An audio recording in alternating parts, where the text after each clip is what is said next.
Hello, welcome back. Part two of my 2023 year in beer, my review. If you watched part one, thank you for sticking around. This is part two. We're kind of going from sort of the end of the summer through to now, and yeah, looking at the beers I've got next to me, it's very American. I celebrated my 40th birthday this year, and I wanted to do something good for it, something big for it, and I went to the States. Some of you might know I've got family who live in America. My brother's over in Boston, so went over to see him. And me and Abby did a bit of travelling. We went to New York, we went down to Tennessee, went to Nashville, and drank a lot of beer. My time over there, not a lot of craft beer. I drank a lot of the kind of the regular American beers whilst I was out there as well, your Millers and your Coors and all those kind of essential household beers that are over there that we just don't get here. But I did drink some incredible craft American beer. One of the craft beers I had before I even went to America, a customer of mine who comes into the bar regularly, he's got friends in America, and he went to Vermont, and he came back with a beer. And it was on my sort of bucket list beers to drink. It's one I'd always wanted to drink. It's from The Alchemist, and it was their Heady Topper, their IPA, 8% double IPA, and it's one of the most highly regarded IPAs in the world. And I get it. The hype is real with this one. This was kindly gifted to me by one of the customers. And he gave it to me with an Alchemist beer mat, which is on the wall behind me. If I stick my fingers there, it's that one there. Alchemist beer mat and a sticker as well. American craft beers, American craft breweries are well into their stickers. I've had American customers come in and say, do we do brewery stickers? Which luckily we do, because they lap them up. They love them. This beer, Heady Topper by The Alchemist. I mean, I've heard amazing things about it for the last few years. Always wanted a can. And it was sensational. It was a double IPA, but it drunk like a 6% tops. It was ridiculously drinkable. Absolutely incredibly brewed IPA. Fruity. It was soft, tropical. There was a lovely slightly spicy bitterness at the back end to it. It was just an incredibly well balanced New England IPA. As good as anything I've ever had in terms of the style. I get it. I get the hype. Heady Topper, Alchemist, absolute world-class beer. Easily one of my beers of the year. So that one joins in. And then there's some beers that I actually bought back from America. Jack's Abbey Craft Lagers, who are based in Massachusetts. I'd never heard of them. I hadn't heard anything from them before. And I went there and had a couple of their beers when I was in Boston. And this one in particular, the Amber Lager, and it just happens to be called Shipping Out of Boston, which might be inspired by the Dropkick Murphys song, Shipping Out to Boston. This was stunning. Absolutely stunning beer. I wasn't expecting it to be as good as it was. It was kind of, I guess it's kind of a take on sort of the Samuel Adams Boston Lager, the darker amber, sort of more malty lagers.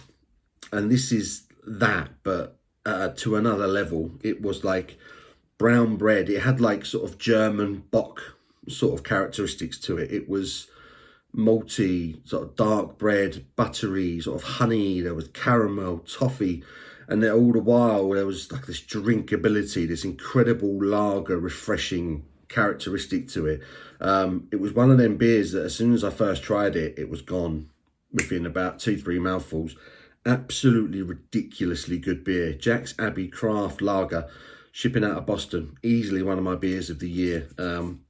Yeah, if you ever get a chance to drink anything from these guys, I really recommend it.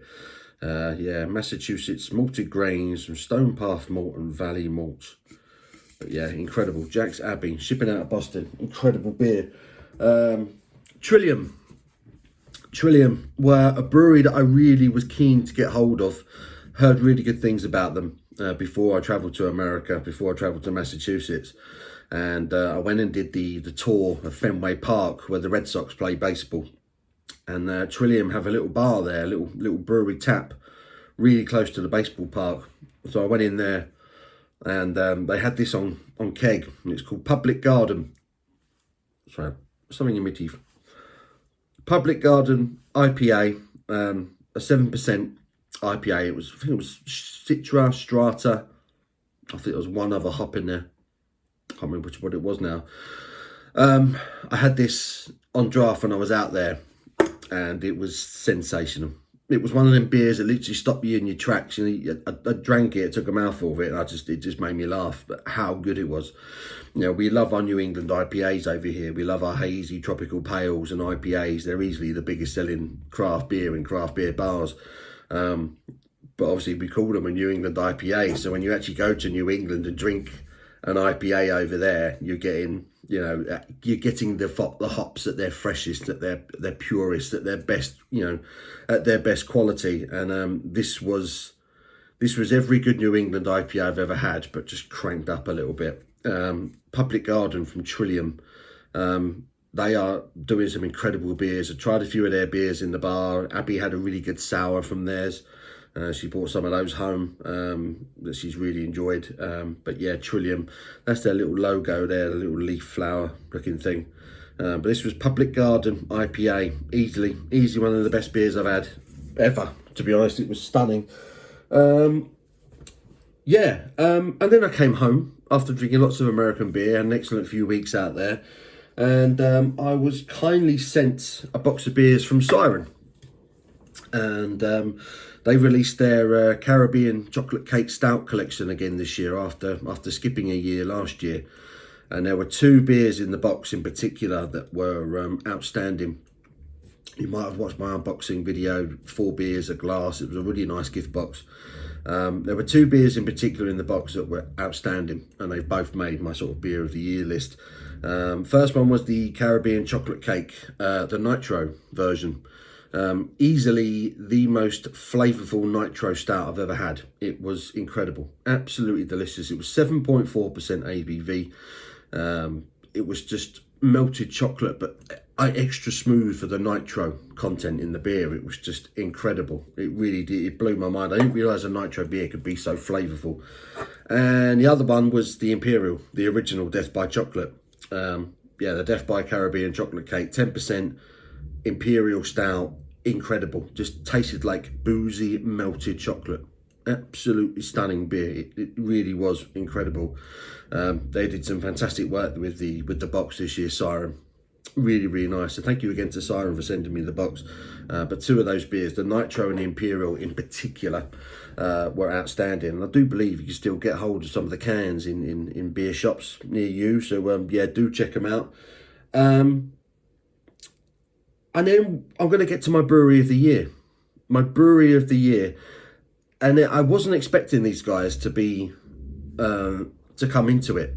But they have kind of under the radar had another incredible year. And they're one of their breweries that perhaps you don't expect much from because they're just so consistently decent. And you can get their beers in the supermarkets, which I think kind of, it almost takes a little bit of the shine off their name almost, If you're quite prominent in the supermarkets, I think you almost lose a little bit of that kind of prestige. I don't know, maybe it's just the beer snob in me coming out. But my beer of the year shelf that I have behind me that builds up, it was when I kind of started looking back at it and trying to assess this video, I realised how many beers I had from there. So there wasn't just 1, not 2, not 3, not 4, but 5.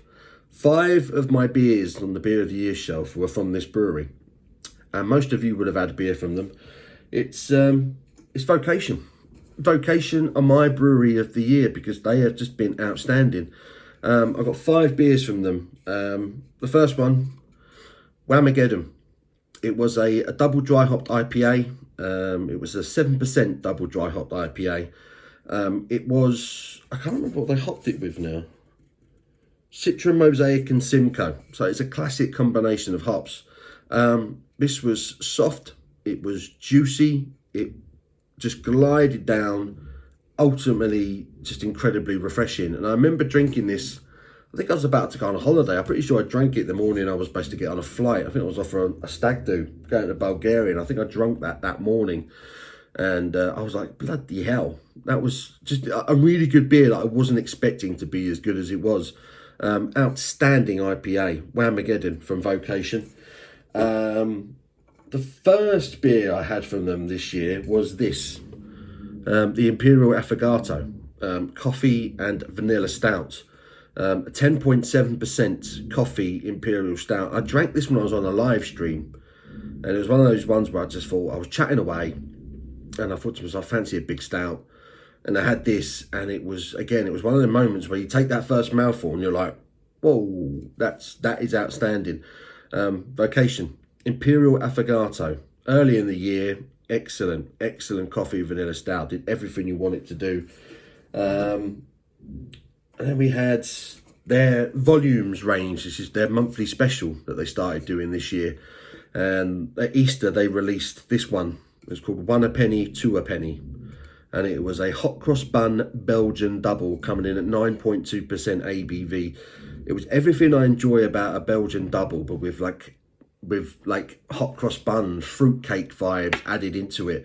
It was absolutely stunning, ridiculously drinkable, lovely fruitcake vibes going on with it, all those lovely sort of malty, touch of chocolate vibes that you get with a Belgian double. Incredible beer, 1 a penny, 2 a penny from the volumes range. Another one, Love and Hate. I think it celebrated its 5th anniversary, Love and Hate. So they released some specials. The Dipper version of Love and Hate. Not only has it got a ridiculously cool can wrap, but the double version of Love and Hate was incredible. Excellent beer. I think Love and Hate itself is a 7.2% IPA as it is. This one was 8.6.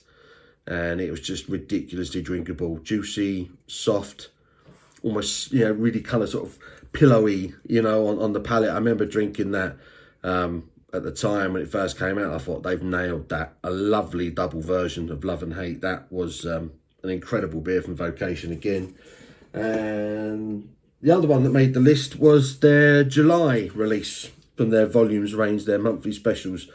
And this was to commemorate Independence Day, 4th of July in America. So they released a peanut butter and grape jelly stout, and they called it PB&J. So peanut butter and jelly. Incredible beer. What was the ABV on this one? 9.2 again. It was peanut buttery, it was jammy, it was roasty, it was absolutely stunning.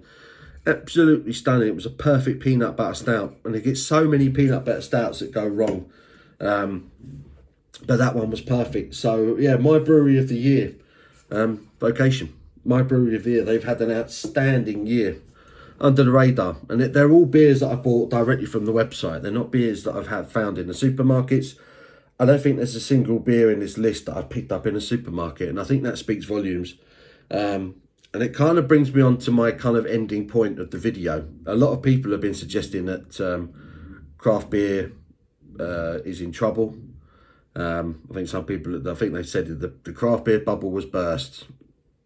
It couldn't be any further from the truth. That is the biggest load of shit I've heard all year. Honestly, anyone who thinks that are off their head.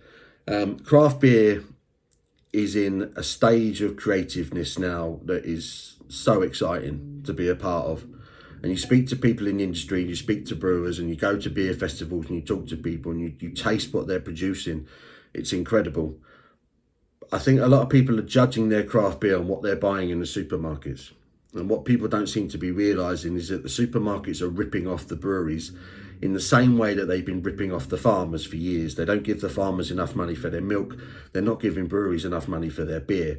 So if you're buying your beer in a supermarket, which I know a lot of people do, I do as well, the quality has gone down a little bit because the breweries aren't making any money off of the supermarket. So they can't afford to be brewing top level beers and then giving them to the supermarkets because they're making nothing back from it. But some of the beers I've had this year have been incredible. Some of the best beers I've ever drunk. But the point is, none of them have come from a supermarket. And that's not just a coincidence. That's just how it is. If you want top beer, you're going to have to pay for it. It's not cheap. The cost of beer, to produce beer, has gone up. The average cost of a brew where I work is about $5,000 to brew a beer and then can it and keg it. You're looking at a few grand. You've got to make some money back on that, and the supermarkets aren't giving them. If you can get a good beer at the supermarket, go for it. I mean, Vocation, for example, you can still get Life and Death in the supermarket. Go for it. love and hate. You can get that in the supermarket. Go for it. It's well worth it. And that kind of brings me on to the point, because Growl and Gibbon were one of my breweries of the year. I only found out about these guys early on this year. Tune in, freak out. I reviewed this. I did a video review of this beer. It's a New England IPA, and it's absolutely stunning. And I've had it a few times this year now. And just before Christmas, they announced they were closing. So I found out about them probably early spring. Did a video review of one of their beers. They reached out, said thank you, put my logo and that on a little Instagram post of theirs. I had really high hopes for them. They've done some really good beers. They got this Detective of Perspective, which was a West Coast pale, was absolutely glorious. Disconnect the Dots, a lovely hazy pale ale, really grapefruit forward. Great design, great logo, great beer. Sold loads of it at work. I bought their cans in, bought their kegs in. It always sold really well. Ultimately, they couldn't afford to keep going. So they shut their doors just before Christmas. And that is my issue. That's the one thing I can say to people going into 2024. Support your craft breweries. Support your small craft brewers, because if you don't, they're going to go. We're going to lose them, because the supermarkets aren't helping them. The big stores aren't helping breweries. We need to help the breweries. You guys, the consumers, you need to help them out. If you want good beer, it is out there. But you are going to have to pay a little bit more than what the supermarkets charge. But then you can't complain if you're not getting the best beer in the supermarket. Yeah, support your local craft brewer. Help them out, because if you like their beer, they need your money, because one day they won't be there. I promise you. We've seen so many go, so many fall by the wayside over the last couple of years. It is worrying. It really is worrying. But they are trying. But the cost of everything is going up. The cost of producing the ingredients, the cleaning produce that needs to go into cleaning the apparatus so that we can brew a beer again, that's all gone up. It's ridiculous. So yeah, support your local craft brewers. Support your local brewers, full stop, whether they're crafty or not. Support your local brewers, help the industry, keep it ticking over. And hopefully this time next year, I'll be doing a video where I won't be talking so much about breweries that have gone, and hopefully I'll be focusing more on new breweries that are out there. Yeah, Brewery of the Year, Vocation, without a doubt. And I think when it all comes to it, my best beer experience was drinking in America, and drinking this Public Garden from Trillium in their beer, in their bar in Boston, was probably my beery highlight. So Public Garden by Trillium is my beer of the year. If you ever get the chance to try anything from Trillium, I do recommend it. They are outstanding. If you've got this far, we're like 18 minutes in, Jesus. If you've got this far, well done. Thank you for watching. I really do appreciate it. I hope you all have a fantastic new year. Happy New Year to all of you, from me and the tree.